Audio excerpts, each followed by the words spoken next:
Terang aja lu. Kalau ditarget kaum globalis dan negara pendukung globalis, lu pastilah ditarget sama pejabat yang negaranya diokupansi sama globalis. Lu Westphalian sih, udah gitu lu terang-terangan lagi ambil posisi tersebut. Itu adalah kalimat dari guru besar filsafat kampus Kenamaan di Jawa Tengah ketika berkomentar tentang akun YouTube Bosman yang dibungkam. Ternyata alhamdulillah balik lagi dengan persyaratan yang ketat. Sahabat tahu apa itu Westphalian? Istilah bagi orang atau pemimpin yang mengambil aliran nasionalis seperti Bung Karno misalnya, tokoh di Indonesia. Westphalian itu muasal lahirnya sistem demokrasi. Westphalian anti monarki atau anti kerajaan atau elitis, di mana sampai sekarang kaum nasionalis memang anti elitis berkuasa mutlak atau anti segelintir manusia mengendalikan seluruh sisa manusia hajat hidupnya. Westphalia Treaty atau Perjanjian Westphalia di sebuah tempat saat ini adalah wilayah Jerman di abad 17. Tahun 1648 perjanjian tersebut. Perjanjian ini adalah hasil kongres diplomatik besar sehingga menciptakan sistem tatanan politik baru di Eropa Tengah yang kelak disebut sebagai kedaulatan Westphalen. Sistem ini didasarkan pada konsep bernegara berdaulat yang tidak suka terhadap campur tangan pihak asing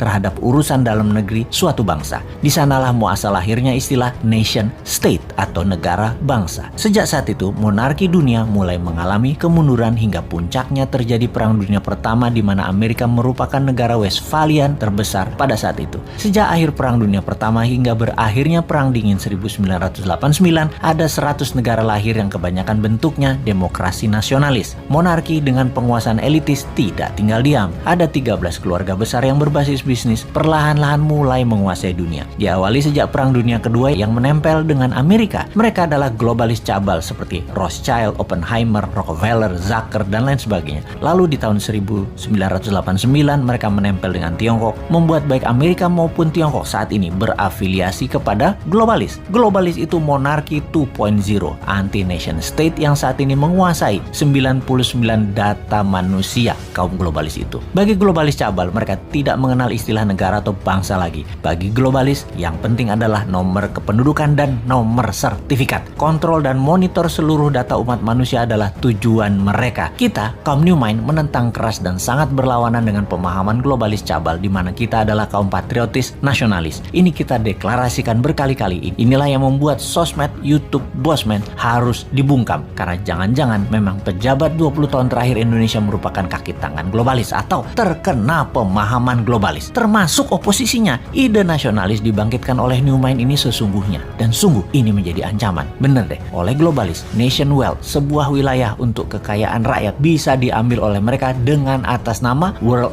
wealth, kekayaan dunia untuk dunia. Padahal kekayaan aset suatu negara ya milik rakyatnya seharusnya. Itu kalau rakyatnya pinter dan mentalnya nasionalis. Kalau rakyatnya dibodohin, rakyatnya melihat aset negara diambil asing yang didukung pejabatnya, dikatakan bener aja tuh tindakannya. Ya rapopo juga. Kenapa bisa sebodoh itu rakyatnya seperti negara tetangga? Karena kuatnya narasi propaganda yang dijaga ribuan buzzer. Dan itu solusi oleh mereka. Sungguh, bagi globalis, mereka harus pegang kekuasaan, mengontrol dan memonitor seluruh dunia, sementara mereka hanya segelintir 0,1% manusia. Aslinya tuh cabalis tidak peduli di Afrika mau banyak orang mati, di Timur Tengah banyak orang mati, Taliban, Al-Qaeda, ISIS bunuh orang banyak. Mana mereka peduli? Kalau perlu mereka biayai, termasuk membeli opiumnya Taliban. Mereka hanya peduli pada kekayaan dan kekuasaan alam monarki kembali lagi berkuasa. Rakyatnya susah di ujung-ujung, mati sekalipun mereka nggak pikirin, nggak peduli. Orang mati jutaan sama virus nggak peduli. Globalis itu yang penting dapat nomor sertifikat penduduk manusia dengan paksa menggunakan sistem sebuah pemerintahan yang taat pada mereka. Beda dengan kaum nasionalis yang akan meratakan kesempatan, menyamakan peluang untuk seluruh rakyat berbasis meritokrasi pejabatnya. Siapa yang berprestasi, dia yang menjabat. Ide New Mind yang pro-demokrasi, pro-nasionalis, patriotis, dan mendukung nation state beda dengan oportunis globalis yang ada di benak incumbent atau oposisi pada saat ini. Sungguh, itulah yang ada di benak mereka pada saat ini dari citra yang apa mereka lakukan. Itu aja kita bacanya. Sahabat, di ujung informasi ini, walaupun akun Bosman asli sudah kembali, namun sampai November, kita slow pace belum diaktifkan karena masih diincar oleh buzzer. Terima kasih sudah mensubscribe channel Bosman Mardigo Official ini dan menyebarkan ke link sosmed dan WAG sahabat semua.